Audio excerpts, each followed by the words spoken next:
Welcome to PolyCast, a Civilization podcast focused on game strategy. Dan Q. Makalua. The Me and Team.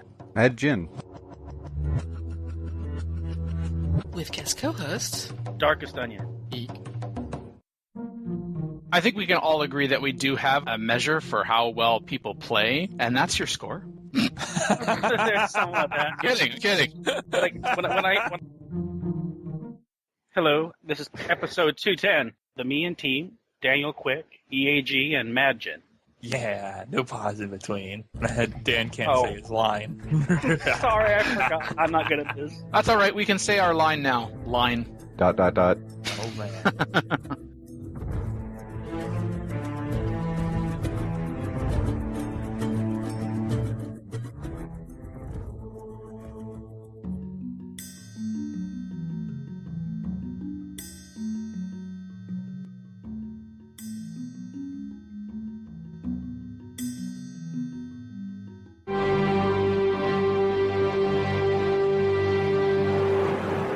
Thank you for joining us for our weekly live stream from Firaxis Games. My name is Pete Murray, and I'm joined this week by Will Miller, who is the other co-lead designer for Civilization Beyond Earth. Last week we had Dave on. Thank you for coming out to talk to us today about covert ops. Yeah, glad to be here, Pete. This is a neat system. This is diplomacy by other means. There are quite a few changes for covert ops from Civilization 5. The central function of that system was to basically steal technologies, and there was some functionality dealing with the World Congress, but that was kind of it. It was a sort of limited way to interact with the game. Didn't have a lot of overlap with other systems, and when it came time to design covert ops, we wanted to expand that idea and make it a real meaty system, so there were a lot more things to do, really, and a lot more overlap with the game's other systems. The reception on CFC, anyway, in response to the live stream was generally positive, including people who didn't have much of an affinity for the covert ops system predecessor, the espionage system that we saw in Civilization 4 or Civilization 5. It was confirmed towards the end, and Seek said, although I don't know if they would have answered this question if I hadn't spammed it in the chat on Firaxis' Twitch channel during the live stream, but apparently the spy agency provides 3 spies, and more are available via quests, texts, and virtues, and they said the upper limit was about 10, so that's not necessarily 10. Well, what I liked is the transparency I saw, being able to see if there's another agent in the city. I mean, how many times you've been in Civ 5 and not known if there's a spy that might resist your spy, and you have to kind of guess. Yeah, I guess, but there is a little bit of strategy there, and it made sense. I don't know. Well, it wasn't bad. I'm not saying it was non-transparent is what I'm saying. Yeah. Yeah, it's a little less obvious, but yeah, B kind of makes it more obvious. Like, somebody's here and causing you trouble. I guess given the difference in technology theme, it's plausible that you might have methods. Well, I noticed they talked about stealing tech later. I didn't know if you had to be adjacent, or if you can steal a tech way down the line, or some portion of research to that tech with your spies. That's interesting. I wonder if that'll be like as good as it was in Civ 4 or somewhere else. Well, there was 2 different ways of getting that. There was stealing beakers and stealing actual tech, and they require much different levels to be able to do that. Yeah, the tech was intrigue level 2, and level 1 was for science. I see. Oh, okay. You have to get your intrigue levels up by doing things to get that city to have higher level of intrigue before you can even bother attempting those. And even if you attempt it, there's still a difficulty level associated with actually performing it. Plus the turns you have to wait to find out to see if it actually is successful. Yeah. Now, did that pull 202 bakers from Kozlov's pile? Yeah, it's actually important to note that it's not zero sum. So just like trade, that value is not really subtracted from the person you stole it from. It's just sort of generated and given to you. Yeah. And the way that we've balanced the system is that any operation that is intrigue level 3 or lower really has no effect on the player that it has been done to. It'll benefit them, and you may want to stop them from doing that for that reason, but it's not going to hurt you. Intrigue level 4 or 5 is when you get into the really damaging stuff. And there is a level 0. There is intrigue level 0 for establishing a network and to siphon energy. So you establish a network, it gives you additional information about the city. So to me, that's kind of like, oh yeah, my spy in Civ 5, it needs to move into the city before I'm able to get any information. And now in Beyond Earth, I guess now we need to actually tell it to establish a network. I guess it's busy finding a place to live underground or something like that. Finding all the best places to eat on the cheap in the city that you have to tell it to establish a network. Yeah.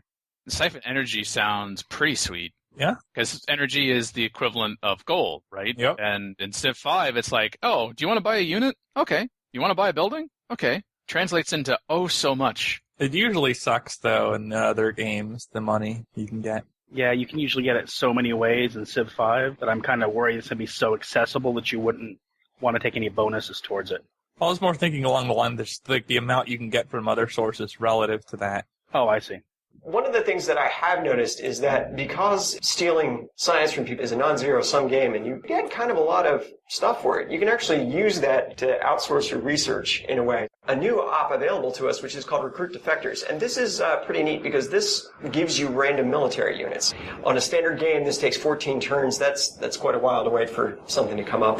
It is quite a while, but you get, again, depending on the rank of your agent, you'll get 3 or so of these units. And what's interesting about this is that they're not selected from the ones that you can build, that randomly selected from the military units that your opponent can build. So you may end up getting a unit that you can't produce yourself. You don't pull different affinities, you just pull a different class. The units you recruit are trained, shall we say, in the ways of your Civ to adopt your affinity before they're placed on the field. Hack satellites is level 4. We knew about satellites already, but there really wasn't a lot of attention on it. And now that we see that there's a connection to the covert ops system, maybe people will pay more attention to satellites because of that connection. If successful, it will deorbit any satellite within some range of the city. Okay. So that can be pretty devastating if they have a lot of economic satellites. If they're bolstering their economy with lots of stuff in the air, you can cripple that pretty quickly. And that'll take a long time to reconstitute. Then level 5, coup d'etat, claim control of the city for yourself, works with capitals as well as quote-unquote normal cities or other cities, and there was some definite discussion about that particular point. Yeah, that sounds nerfy to me until I see it in play. Everybody remembers the culture bombs, right? This is kind of that. Indra Diva on CFC said, going wide is not a good option because it's harder to keep health in check. And even if you have a lot of cities, they just have to target your capital. That is usually the most attractive one, so it'll be a major blow to your empire. So it's necessary to protect your most valuable cities, I guess, with counter-spies, anti-spy satellites, and buildings. I think that's good advice in general. If you have too much unhealth, it'll start to affect others affect against you. So unhealthy civs accumulate intrigue faster. Interesting. Yeah. What can you do to protect yourself against somebody who's trying to take all of your cool toys? You have to be able to defend against this stuff. And this is one of the places where a lot of the other systems in the game overlap in interesting ways. One of my favorite ways to do this is with the holomatrix satellite. If you park a holomatrix satellite above your city, it gives you 50% less intrigue in cities for op. The All-Seer. It kicks all the agents out and clamps the intrigue back down to 0. Because of the real estate that a satellite takes up, it's very hard to do both, to say park a science satellite over a science city and park an All-Seer over top of it and kick everybody out. So you really are making a conscious choice at that point. There's also the human hive, which is a wonder you can build. And that reduces the intrigue in your capital. It's interesting, though. Like, if you have a runaway nation, that's huge. I wonder how they have that balance. We'll see, I guess. The negative health thing, I'm kind of concerned about that because people could abuse it by dropping their health to draw spies in and trap and counter-spy them to death. Oh, I see what's happening. It's a bit like outreaching as a strategy, but it could be done. And? I could see you doing that potentially, but you're going to be giving up a number of other things while you do that. For example, you're going to take a production hit, just like you will in Civ 5, because that was also revealed from the live stream. So if there's a production hit, right, because we know Beyond Earth is taken off of the Civ 5 engine, so I guess it would stand to reason there's probably also issues with growth. Right. Well, with the production hit, I'd compensate with stations giving me free units, probably, if I went down that strategy. Well, it's just a question of how much you're really getting from it.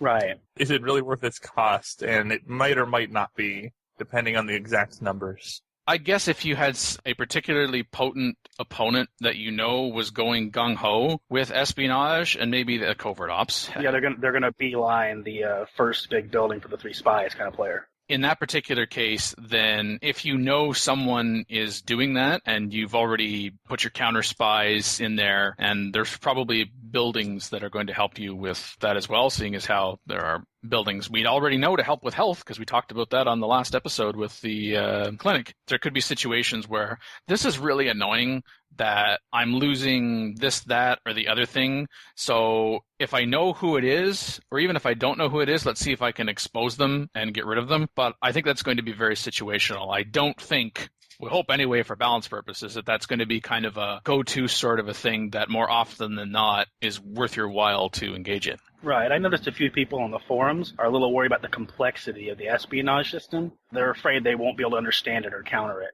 The covert ops system is kind of opt-in.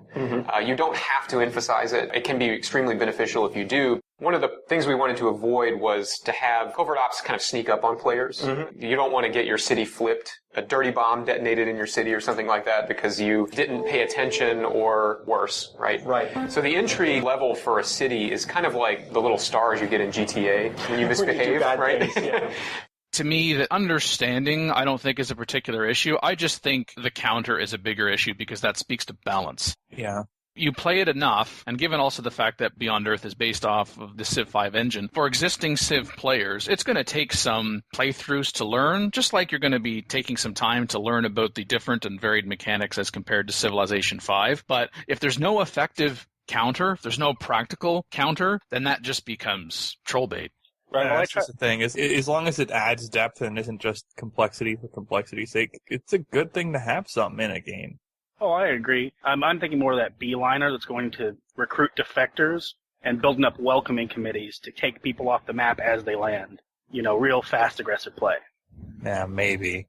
We'll see. But I don't know if it'd be possible. Especially not on the higher levels. I suspect that the utility of that, if there is any at the start, will not last very long. Hopefully not. Will not survive many patches. But it wouldn't surprise me if high difficulties kind of made that impractical right away. We'll see. I do have some gravitation towards cheesy type strategies in the first place, so, you know, I'm probably the wrong person to argue this in an objective manner, but yeah.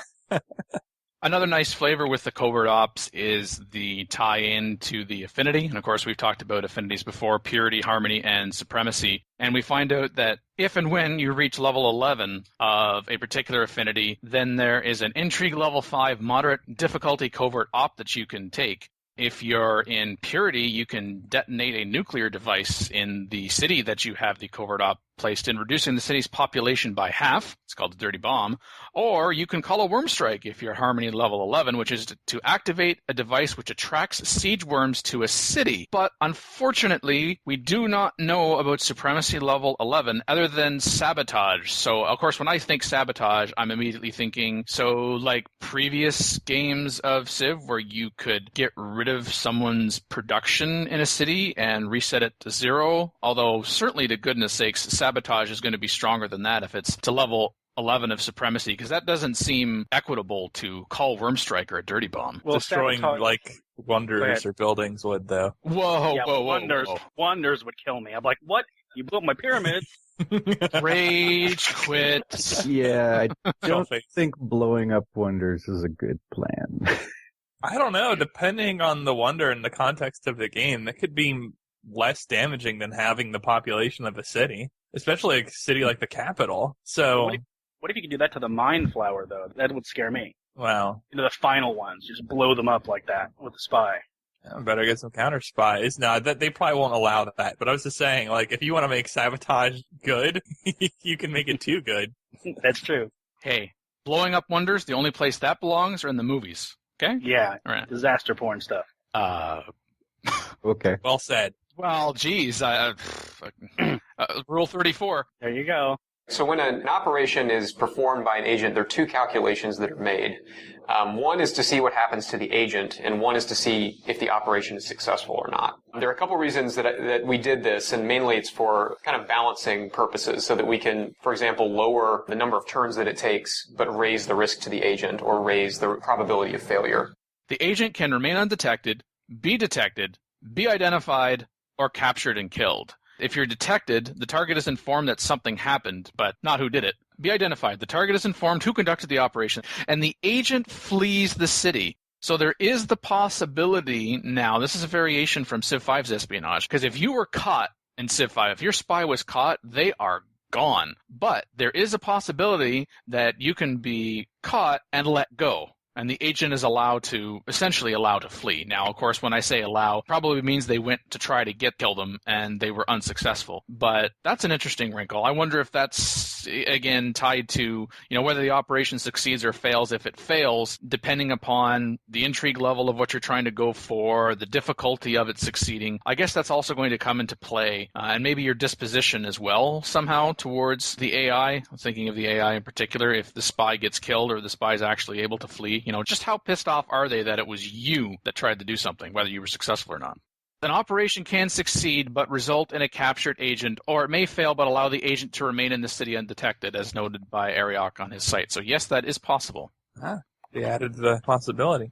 That's a nice little bit of added flavor. So I think that way it's not always necessarily going to be double crap. I was unsuccessful and the agent was caught. There's a possibility for a silver lining here. Yeah. If you're playing a risky, high-difficulty game, those agents are going to have a harder life. It's also interesting to point out in terms of the agent's risk, the more agents that are in a city, the higher the risk. Interesting. And this is to kind of rubber band sort of the dogpile effect. So you don't want big 8-player multiplayer game, everybody dogpiling into that one city. They kind of got a little bit of intrigue at the beginning. And Casablanca. Right, exactly. Now, a choice for a national security project, which is a cumulative task that agents can do if they are left at headquarters. It's not just about counterintelligence being passive. Do something if and when someone tries to do something else. No, there is actually something constructive you can be doing. There's Homeland Security, plus 1% city strength and plus 1% city hit points for each agent at headquarters. Research and development, plus 1% production for wonders for each agent at headquarters, and also still each agent at headquarters. Propaganda, plus 2% health. Operations support lowers the risk to covert agents. And operations reconnaissance increases the chance of operation success. Well, support and reconnaissance are really more attractive to me as options than the small percentage bonus, especially if we're talking 10 or less spies, as was suggested in the video. Yeah, I'm immediately drawn towards the support or the reconnaissance. Either lowers the risk of covert agents doing operations or increases the chance of operation success. But then again, percentages, we know that earlier on in the game, percentages were more like, meh, I want an absolute total here. And then there's that kind of sweet spot at some point, right, in the mid to late game when you're like, an absolute value, I want a percentage. Because when the city itself is established and you already have decent base production, then you would like to be able to leverage that decent base production to some particular percentage. So maybe the ones that are percentage-based is a little more of a slow burn as the game goes on. I don't know. It's not clear if you can switch the national security project at any time. And if you can, well, then, I don't know. Well, they said you can switch it every 3 or 4 turns, I think, in the video. Oh, okay. To keep people from flipping every turn for what they need exactly micromanaged on that turn. Someone could even say even every 3-4 turns is kind of a level of micro. I guess it's just to eliminate being completely ridiculous versus not having it at all. I wonder, is that supposed to scale with game speed? I think it does, actually. It would be kind of schizophrenic to have it like one turn because, you wouldn't be able to tell what the person was doing on every single turn. You have to go back and check their setting each time. There is actually a quest associated with this. So when you complete the quest for your eyes only, which is pretty cool, you've received an encrypted message from the Culper Cell. The Culper Cell, there's a series of quests that are given out to you as you do more covert ops related things. The Culper Cell's interest in you will increase as you get new spies and do operations, and they'll hand these quests out to you. And the Culper Cell, the idea behind them is that they're a clandestine organization that followed you from old Earth. I just keep thinking of the Stonemasons song from The Simpsons.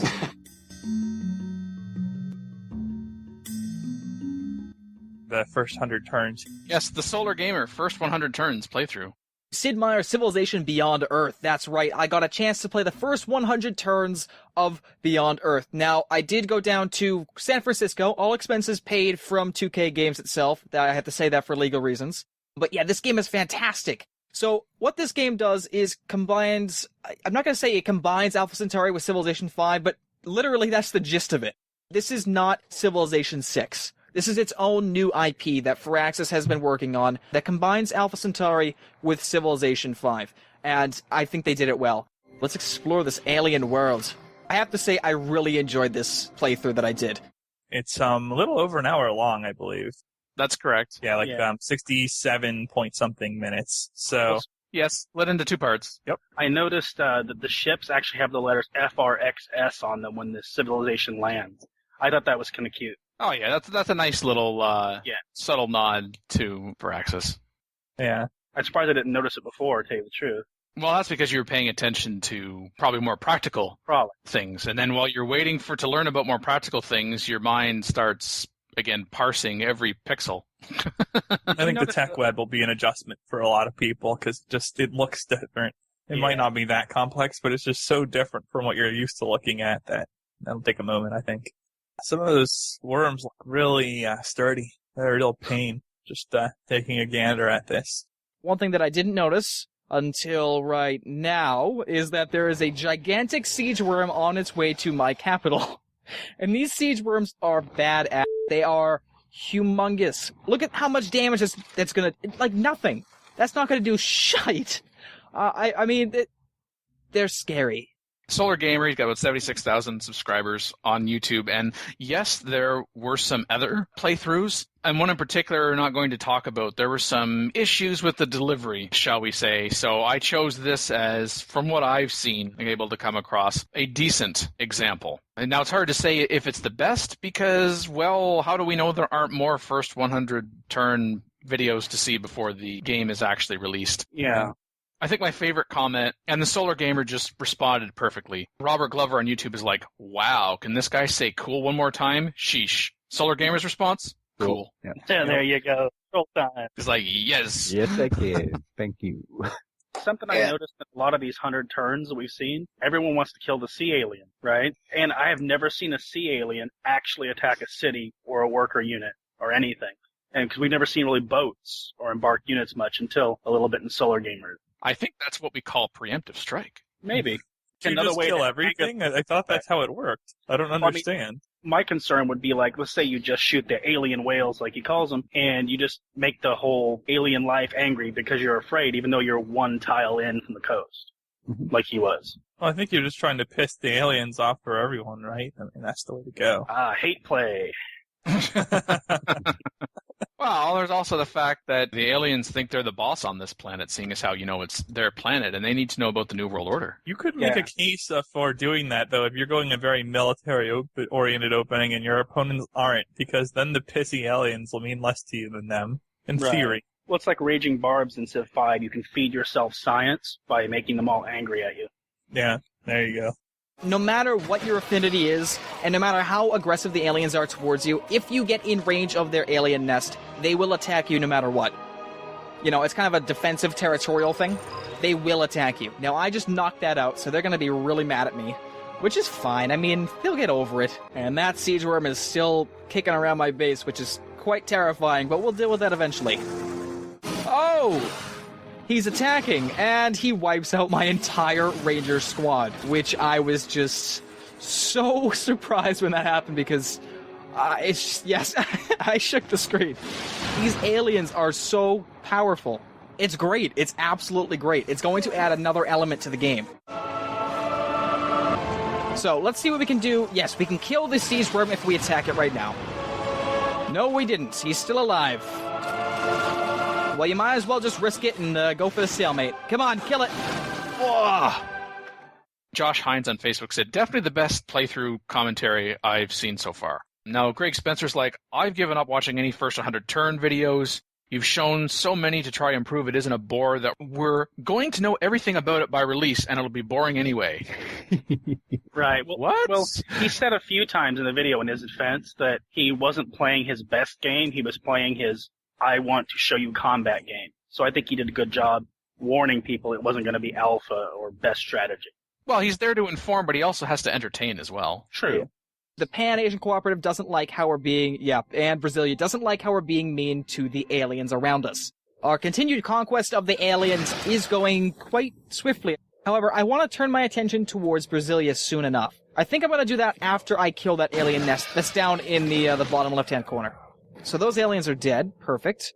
Now, one of the things that I hadn't really considered beforehand was the fact that all of that miasma that's right below Freeland is really going to play a huge factor in how wars are commenced in this game. Because miasma is a definite environmental hazard. and it will cost you to lose wars based on attrition. So you really have to think about where you're going to attack from to really attack these cities without losing as much damage. Okay, yep. And that siege worm just came out of nowhere and attacked us and destroyed our rangers.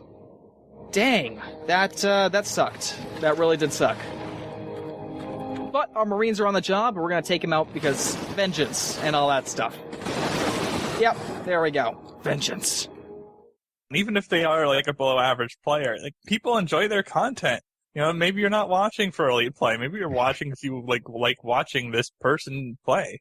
It's right. Yeah, well, it's like, better than him. Then you're not getting your entertainment value from his skill, but from something else, and that's fine. Well, no, it's actually even funnier. It's like, if you don't like the way this guy plays, why are you constantly watching the stream? Right. I love the small animations. I love the small details that are put into the game. So, like the city artwork, it looks fantastic. The water, the miasma, it just everything all together just makes me love this game. It really does. Firaxis is great with their support of the games, and I think they'll do an amazing job.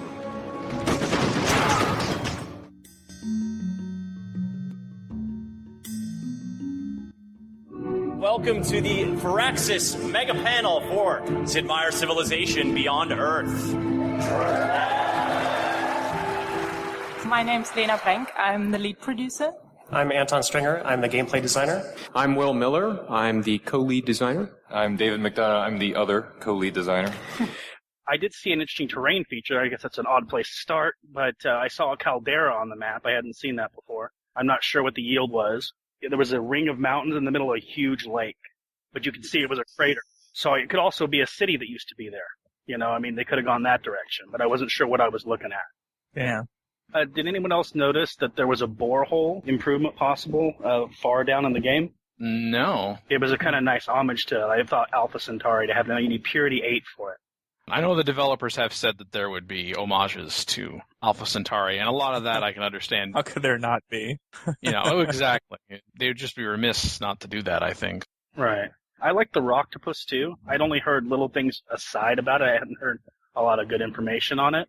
I've never seen an orbital biological unit that also floats on the ground temporarily. I have to check that out. There it is. Designer life forms, which lets you make the Rocktopus, among other things. Did you just say Rocktopus? I did say Rocktopus. If you watched the first Firaxis live stream, you hopefully were treated to an extensive explanation by Anton where that name came from. We thought someone would change it, and no one did. Yeah. The funny part of that was that we got pretty late in production, right about the time when we needed to make sure that all our ducks were in a row, and Anton comes in one day and he says, "Guys, are we shipping this game, calling it the Rocktopus? Guys, is this what we're going to call it?" And Dave and I were like, yes. We're like, yeah, of course. To hear from the developers themselves and some of the thought processes that they put into it, I think it gives you a better understanding of what they were trying to go for with the gameplay. The fungal biome here, we've shown off 2 biomes already, the lush biome, which is very terrestrial, the arid biome, which looks like something straight out of Frank Herbert's Dune, and this one, which is, I think, the most bizarre and strange of the environments that you can play in. The biome is just one of the aspects of our map generation system. Underneath that are the map scripts, which we've written to make really interesting gameplay environments for you to play in, and those are also moddable, so we're really excited to see what our team can do there. I think all Civilization games make some philosophical statement to their players. And Civilization in the past has said, what if? What if this combination of things were true? What if Gandhi had nukes or Genghis Khan was an economic powerhouse? Or, there are these kinds of scenarios that you set up in Civ. And what this game asks is, what is next? Like, given 1,000 years from now, what do we look like? Who are we? Do we even resemble the human beings that we are today? Well, it reminded me that there's kind of people behind the game. I know that sounds silly, but a lot of my friends, they think of it like feeder bar, give me my game. They don't realize there's a personality behind it. No, exactly. Which is why I like the funny stuff in some of the videos where other people groan. I'm just like, they're trying to enjoy themselves. David and I had been ruminating on diplomacy for a while, and he came in one morning just ecstatic because he had thought of a way to add something cool to diplomacy. The problem was, it was after content lock. It was close to, another major deadline. It was like, we should not be adding features to this game right now. Mm-hmm. But we did, and we just didn't tell anybody about it. Such a small change.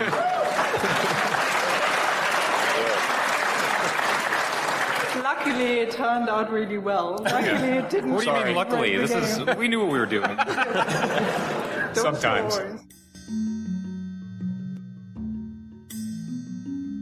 Apparently, Esper is going to be a little late delivering Beyond Earth on Linux and Mac. Not infinitely, like some dumbass person wrote. Yeah. They used a word technically correct, No, but not even good for connotation. Actually, it's not even technically correct. Indefinite is not the technically correct. It is delayed. That is the only technical correctness.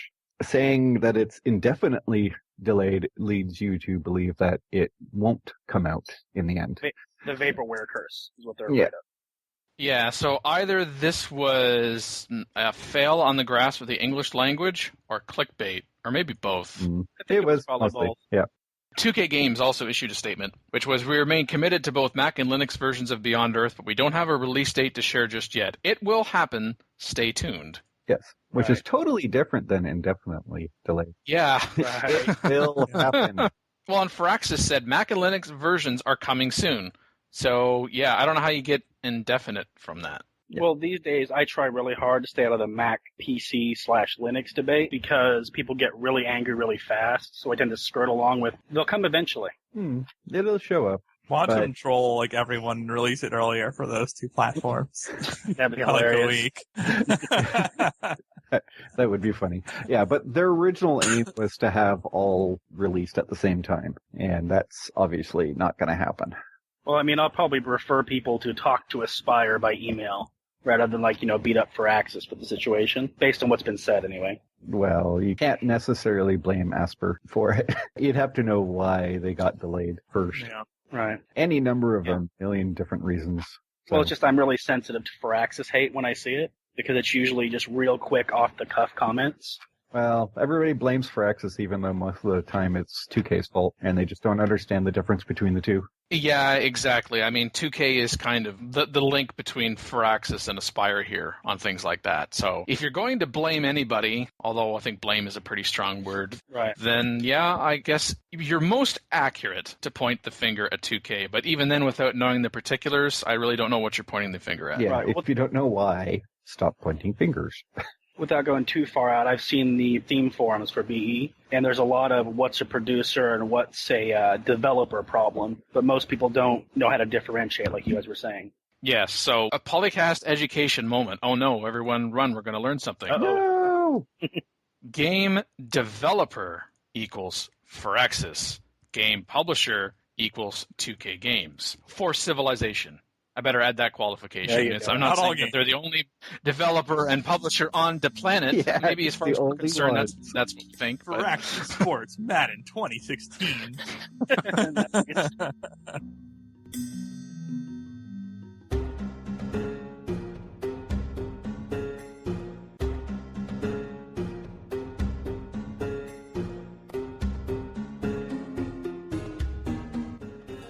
So there's been a discussion about follower beliefs, choosing a follower belief that is not a building or structure purchased by faith, trying to see if there's any other options that are better and when to pick them. Yeah, Red Axe in this thread, it's more than just, I tend to look at things other than religious buildings because the AI likes to go for them and I may not necessarily be the first to get a religion, so they take it first, so I have to consider something else. But even if I do have the option to get one or more religious buildings, should that really be my thinking? Which I think is even more what he's getting at when he says rethink. We're always like, I better have a backup plan just in case what I want is taken. Of course, when I think of that in the context of religion, I think of more Reformation beliefs than follower beliefs. Screw you, AI, taking my Jesuit education. I'll put you in the face. Yeah, it is a pain. Anyway, just to run down what these buildings are. Cathedrals, +1 faith, +3 culture, +1 happiness with an artist specialist. Monasteries for +2 faith, +2 culture, or more with wine and incense. Mosques, +3 faith, +2 culture, and +1 happiness. Or the pagoda, +2 faith, +2 culture, and +2 happiness. Well, with me, with religion, just to touch on it quickly, I either commit to a heavy religion at the beginning, or I don't mess with it too much. So it's hard for me to pick anything but pagodas usually, if I'm going for a building. To me, if an AI gets a building before I do, even if it's a building I wasn't thinking about necessarily choosing, I think, oh, it's off the table in case I decide later on when I enhance if perhaps I would have liked that. So after I say a few curse words, I then say to myself, I wonder if I can move that much closer to that AI in the hopes that that religion will spread to me. So at least in some of my cities, I can be able to construct that building with the faith I've accumulated otherwise. And then if I have my own religion, then bring that religion in. And maybe there's also another religious building that I can construct. And I think we've said even recently on the show, we've reminded our listeners that if you construct a faith building because you have religion X in the city and then religion X goes away and religion Y replaces it, or even if you lose the dominant religion period, that building from religion X doesn't go away. Exactly. I tend to manage my diplomacy by allowing my neighbor to convert me lately, so it's harder to convince myself to go strong religion and try to push it on them. And then the other balance of the consideration was in terms of the faith that you have to spend in order to then get the building, there seemed to be some focus from Red Axe and others in terms of, well, how long is it going to take in order for you to be able to get that faith back? You know, if you spend 200 faith on a building and you're going to get 2 faith from that building, then, oh my gosh, look at the 100 turns you're going to have to take in order to get that faith back, except that you're not just getting faith back. The faith generation you get from the faith buildings just kind of goes back into the collective pool. To me, it's more about the culture and the happiness. In particular, the happiness aspect, because that happiness feeds into your growth, it feeds into your production, it can feed into culture, it can feed into faith, it can feed into whatever quantity X is, whatever it is that you are going for. Are you on the defensive? Are you on the offensive? Culturally, scientifically, militaristically, all of those three or some combination thereof otherwise, it doesn't matter. Now, does that mean that I would always choose a religious building? No. As is pointed out in the thread, if you have a religion but your faith output is particularly low, then think about, well, how many of these buildings am I most likely going to get during the course of the game? You may be better off with something else like choral music for +2 culture in cities with 5 followers, or religious centers which provide +2 happiness in cities with 5 followers. So in that way, if you took choral music or religious center as your first follower belief and then accumulated enough faith to enhance it, now you could have a temple that's giving you +2 culture and +2 happiness, and to a degree now, minus the faith accumulation, right there, you've got a pagoda replacement. Yeah. Well, I started liking the +1 to shrines, +1 happiness to shrines, because it's cheap to build to get happiness out if you're going for a wide plan. And the fact is, by the time you take that, you've already got shrines probably, because that's how you managed to get a follower belief in the first place. Well, another concern I have with buildings sometimes is if I'm going on a great person strategy, I'm like, do I really want to do buildings and great people? If I'm going for science victory, for example, late game. If you want to accumulate faith for buildings and accumulate faith for great prophet or missionaries, I'm not going to get that well of a spread on my religion. So it doesn't really matter if I'm trying to build up to get buildings. I have the same problem sometimes, so I understand what you're coming from. Yeah, I'm often never, and people who've listened to this show before know that I love to found my own religion. And yes, I generally would love to get a religious building. I'm not often thinking about necessarily spreading my religion to somebody else, except perhaps a city-state or two. Right. That's nearby me, just because I would rather focus on what can I do with regards to my faith for something that I have a bit more control over. I mean, some of the other options that I would tend to take if, say, the buildings are gone. And for me, I do prefer a pagoda over a mosque. Even though, yeah, mosque is going to give me more faith, I do get +2 happiness instead of +1 happiness. And again, I'm not constructing the faith building to, strictly speaking, be able to generate more faith. That's what my shrines and temples are for. And if that's away, those two are gone. Cathedrals, with the +1 happiness, +1 faith, and +3 culture, unless I'm feeling particularly culture deprived and I'm not really much, like a cultural victory kind of player, I would rather not even choral music or religious center, to be honest. I'm not often at that point thinking about a religious building replacement,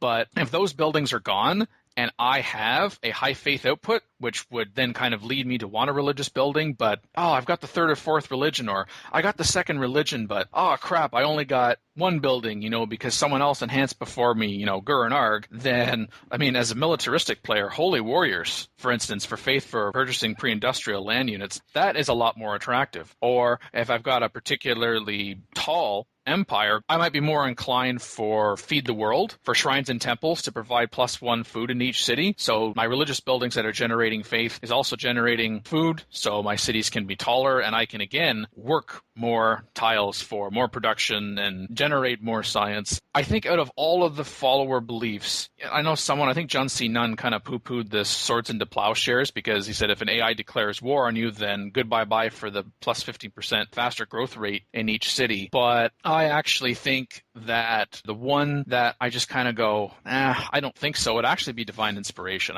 Each World Wonder provides +2 faith in the city. When compared to the other options, it's not bad, but if you're not gung-ho wonder building or taking a lot of cities that have a lot of wonders, I'm not really sure that's worth the while. Well, no, sometimes when I enter, like you say, you want to found that religion, and then I suddenly realize the Celts and Ethiopia are in the game, I kind of sigh really loud and go, never mind, and have to change course. Does that ever happen to you? Oh, yeah. Yeah, there are times when I have to be able to respond to the changing circumstances that my plan is going to have to change. Maybe that does mean that, hey, there are times I'm going to end up choosing a follower belief that I wouldn't normally choose. But I still don't think that but going back to what Red Axe is asking here, a rethink on religion follower beliefs. If he says to me strictly the question about, well, should religious buildings be my first consideration? Maybe it shouldn't be my first consideration. If I have the choice, I'm more likely than not going to want to choose a religious building unless I'm not generating that much faith. But typically, if I am generating a lot of faith, I'm first or second to a religion, so therefore the options for the religious buildings are still there, or at least one of them. Well, I'm slow to the religion game sometimes, so I just give up on some of the buildings when I'm too far behind the curve. But as you said, if you're later on and you're looking at your beliefs, it's like, okay, I've got to change what I'm thinking. What is it that I'm going to be getting out of religion? Because if you are founding it late, then regardless of what your belief is, you're not going to be able to leverage that like you would have been able to leverage it if you had your religion 20, 40, 50, 100 turns ago. Exactly. I think maybe just to conclude this point, I think the one follower belief that does get overlooked, peace gardens, where they give you +2 happiness in a city. Because the garden itself, yes, I think it gets overlooked because you're not going to be able to be constructing a garden in every city. Although if there's one civilization that you can construct garden in regardless of whether you've got access to water. Kandy of the Indonesian civilization doesn't require fresh water. If you have a smaller empire, if you're more tall as opposed to wide, and you find yourself on bodies of water, and you can get that early on, the fact that that's giving you +2 happiness in the city, you don't have to then worry about so much what your faith generation is. If you've got low faith generation as well, you don't need the faith then in order to be able to purchase those gardens. You can purchase them yourself or actually outright construct. Well, especially with Brave New World, honestly, the amount of money you can have available is ridiculous. Maybe even too much so sometimes, if you angle it right. I buy more by money than I ever have by faith. Venice is a menace. Exactly.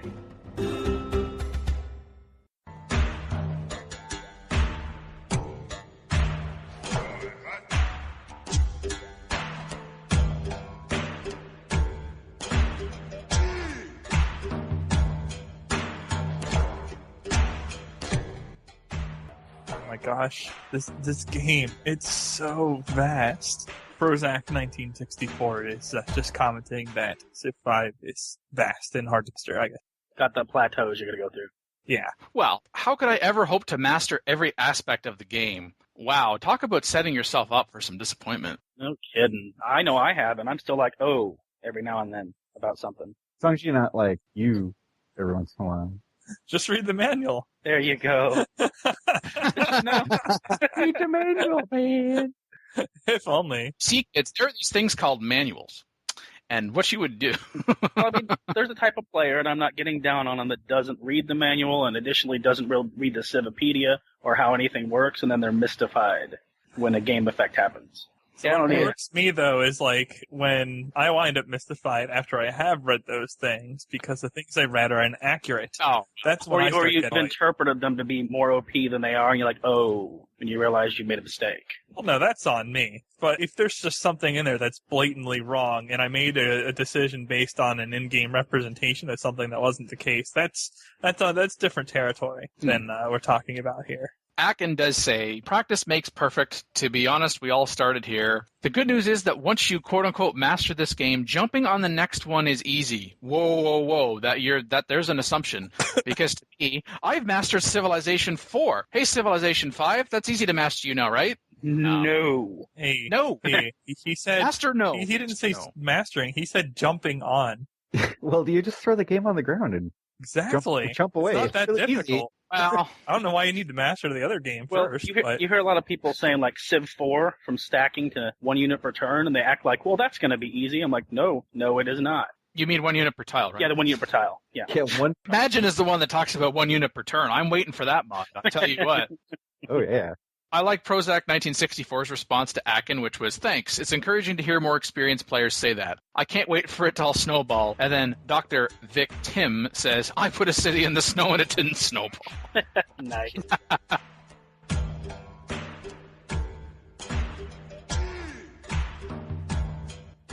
The question they asked is, which good players are switching to Beyond Earth? Now, qualify this. If you are not a good player, you are not allowed to post in this thread. Exclusion. And if you are not a good player, no one cares.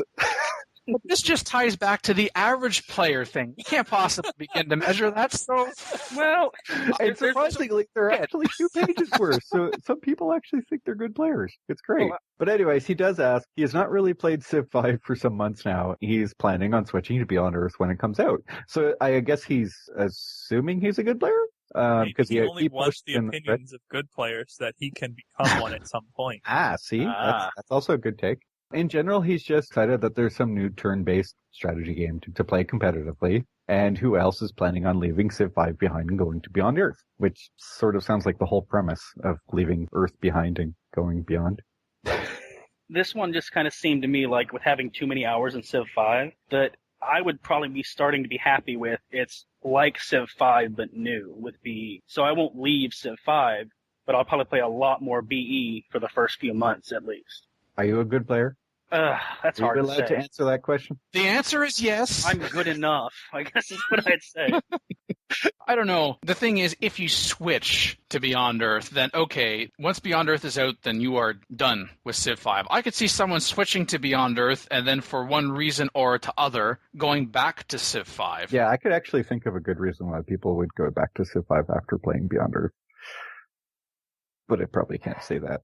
Well, I understand. I was about to say, how awkward a silence are we going to have right now? You did not see the look I just gave you, sir. I felt a cone of silence descending during your comment there, Matt.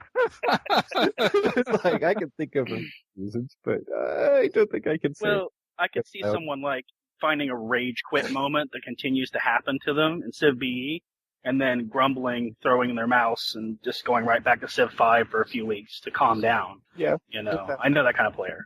Before Civilization 5 was released, I would have said, yes, I think if you are, I don't know about the good player thing, but when the new Civ comes out, you're done with the last one. But then Civilization 5 came out, and it was different enough from Civilization 4 that I still found it enjoyable to be playing both. Now, is this an exact comparison? Because it's not Civilization 5 versus Civilization 6, despite some people's like, oh, Beyond Earth is Civilization 6 instead of Civilization 6. Reskin! Throw that in there.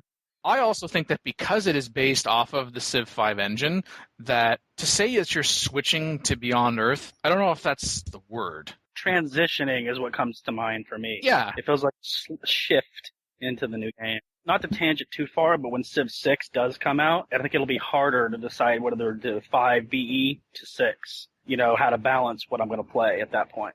Bring in a few 4 elements too. Yeah. Bring them all in. I'll Evaluate everything. I don't know about that. Only people who've played Civ 1 can find out whether or not you're allowed to play Civ 6. Nice. Although, quite frankly, the switching to Beyond Earth, it's not the same comparison. I mean, it's the same in the sense that it's based off of the same engine, but one's about historical Civ and the other is sci-fi Civ. Yeah. Right. Well, it's also the question of, are you going to stick with BE? I mean, yes, people will go, and if we blatantly ignore the word that he threw in there, are people going to go play BE and stop playing Civ 5 because BE is what they want to play? I think a lot of people go play BE for a while, where it comes out. Try it out. Yeah, short-term answer, that's easy. But then that will eventually slip back to playing both, probably, because they're two different games. Well, the people that consider carrying the historical pitchfork in Civ, they're only going to play if it's history, probably are going to avoid BE entirely from what I've seen on the forums. And therefore, we don't care about their opinion anymore.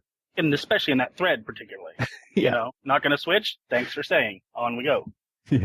Yeah, the people who are like Matt Hacksaw, at this point I'm not even buying it. It looks like it's purely just a reskin of Civ 5. And it's just like, okay, but... Like, A, we didn't give a damn about your opinion in the first place on that, because that wasn't the point of the thread. Well, I've been fighting the reskin argument on Steam and on the forums, and I've just given up to, no, it's not going to explain. Don't need the trolls. Just make them go away. Right. Whereas, Buccaneers I have absolutely no interest in Beyond Earth due to its sci-fi futuristic themes. Mm-hmm. But that doesn't mean it's a bad game or does not have interesting gameplay elements. It would not come as a surprise to me at all that, for instance, Beyond Earth, just like Civilization 5, will both influence what becomes Civilization 6. For better or worse, we could also argue that for hours on end. We could ask 10 people and get a dozen different opinions, but it's all going to be part and parcel with that. I thought that was a really nice thing to say in a thread. I mean, I almost thought I wasn't on the internet when I read that. If places like CFC, etc., reinvigorate the concept, i.e., do we get Games of the Month? Do we get the challenges? Do we get the Hall of Fame? Does Civ players actually build up a multiplayer community again for the ladders and stuff like that? If all of that actually happens, then it will have a bit more staying power. I study sociology, so I've discovered that what usually happens in games like Civ is it happens again. It's a repeating thing like history. So I'm pretty sure we're going to see a lot of the same phenomenon happen again, like you're talking about there. Well, I don't know. I mean, the Hall of Fame guys actually said they weren't sure. I hadn't heard. Yeah, they weren't sure, but I mean, realistically, they want to go and check it out first and then see if they can. Well, that was the right response. How could they even begin to be sure when the game isn't even out yet? Yeah. Right. But of the phenomenon that you have observed, Dark Onion, one of those happened to be that there seems to be a correlation between purchases and subsequent playing of a game when it goes on sale? Exactly. But I've also seen there's a certain crowd, they go, oh, there's a new Civ game, pre-order.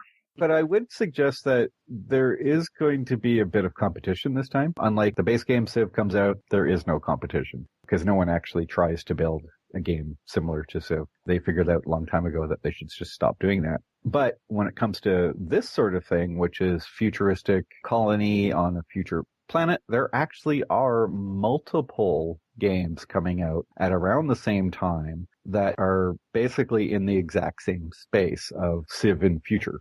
Well, yeah. First off, there was this thing about the 15-year wait between Alpha Centauri and Civilization Beyond Earth. And there was also this fact that Civilization base games kept coming out every few years and or expansion packs. Right. And essentially after Alpha Centauri and then, at least right now, the effective demise of Master of Orion, some new players in the market have emerged, including but not limited to the Galactic Civilization series. Right. I mean, that's what comes to mind, Galactic Civ for me. That was a long round way back when, too. Gal Civ 1 was out around the same time as Moo. Yeah. And I dropped in at 2 for Gal Civ, but I was a big Moo fan, forever, so I didn't know about Gal Civ until much later. Even that's not the correct thing I'm talking about. Anyways, you don't compare a 4X TBS space game to what Alpha Centauri was. Alpha Centauri was Civ in space. Civ in space. Kind of like a turn-based strategy space game, which is like the comparison to Moo. Right, there's a separation. Yeah, there's a difference between being on planet and not being on planet. And what I'm talking about is there are games like Pandora. There is a game called Endless something or other. Endless Space, I think it's... No, not Endless Space. That's the Moo style. It is Endless Legend, I do believe. People who make Endless Space are making a game called Endless Legend, which is basically like BE, in that it is a colonizing a planet, etc., in the future. And obviously, BE is going to be the one from the only developers who actually know what they're doing with it. You hope. It's a AAA offer. Call in today. In North America, the number is 301-637-7659. That's 301-637-POLY. In Europe, 44121-288-7659. That's 44121-288-POLY. The only thing worse than being talked about is not being talked about. For more information on PolyCast, our sibling shows Modcast, Revcast, and Turncast, or about PolyCast in general, log on to the series' official website at thepolycast.net.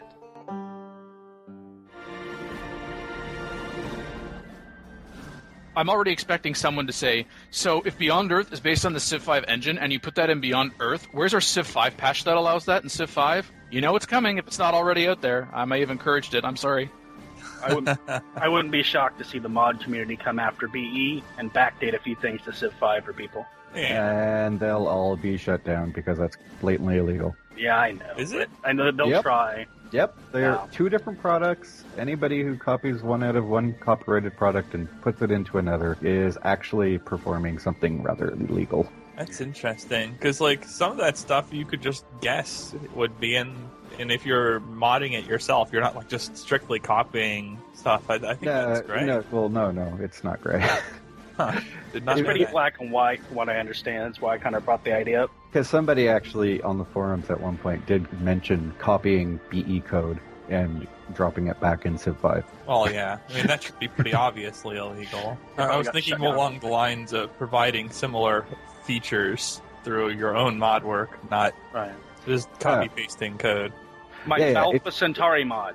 If you actually write all the code by yourself without actually looking at the BE code, then you'll have more options on defending yourself. But realistically, the IP, which is the thing that is protected, already exists, and it's obvious that it's in BE, and therefore it's obvious that what you're doing is just effectively copying the IP, even though you rewrote the code by yourself. That's really hard to defend. I guess. The onus will be on the person to actually prove that they didn't just, hey, I saw it in this game of yours and decided to put it in this other game of yours. And no, seriously, I didn't just look at your code. What if they saw it in this other game that also had the feature? Right. There's a lot of argument, but if copy pasta lawsuit, I prefer to avoid lawsuit. Yeah. No, the easiest thing is just to not do it. I'm sure somebody somewhere will try and post it on Steamworks or the workshop, and then it'll just get taken down by the mods. Yeah. The co-host for episode 210, the Mean Team. Hey, my tech web, it's amazing. Imagine. Darkest Onion was here.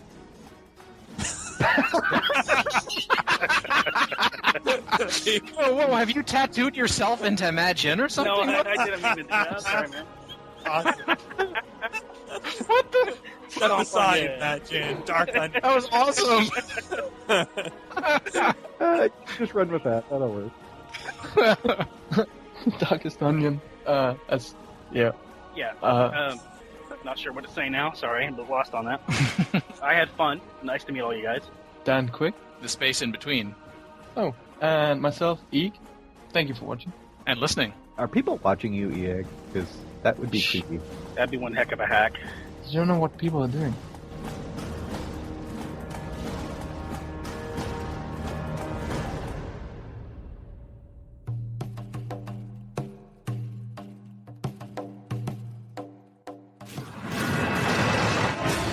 And Siege Worms just ate my worker.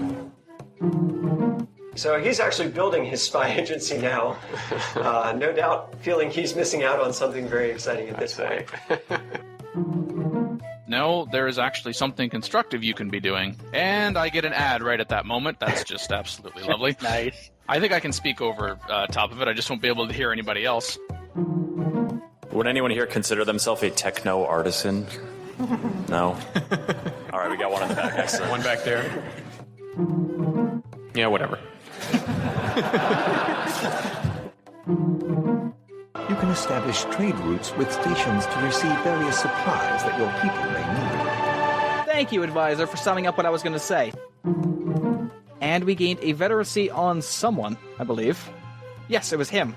But I don't notice, so I won't talk about it anymore. Yeah. Woohoo! I don't know. Actually happened when he was going to E3. He had to turn around and fly back. And I had to do it by myself. Thanks. No E3. No. Hey. Oh, yeah. Lena was there. Lena was there. Yeah. Sorry. Look, I'm just waiting for the threads criticizing the color shade choices. Really? Oh, I'm waiting too. So yeah, absolutely. That's very controversial. Now there's something you can mod. Go for it.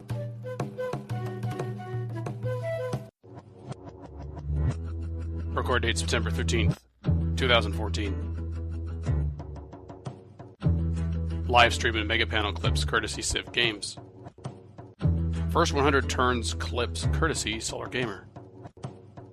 Civilization 4, 5, and Beyond Earth sound clips copyright Take-Two Interactive. Copyright Civilized Communication at civcom.net.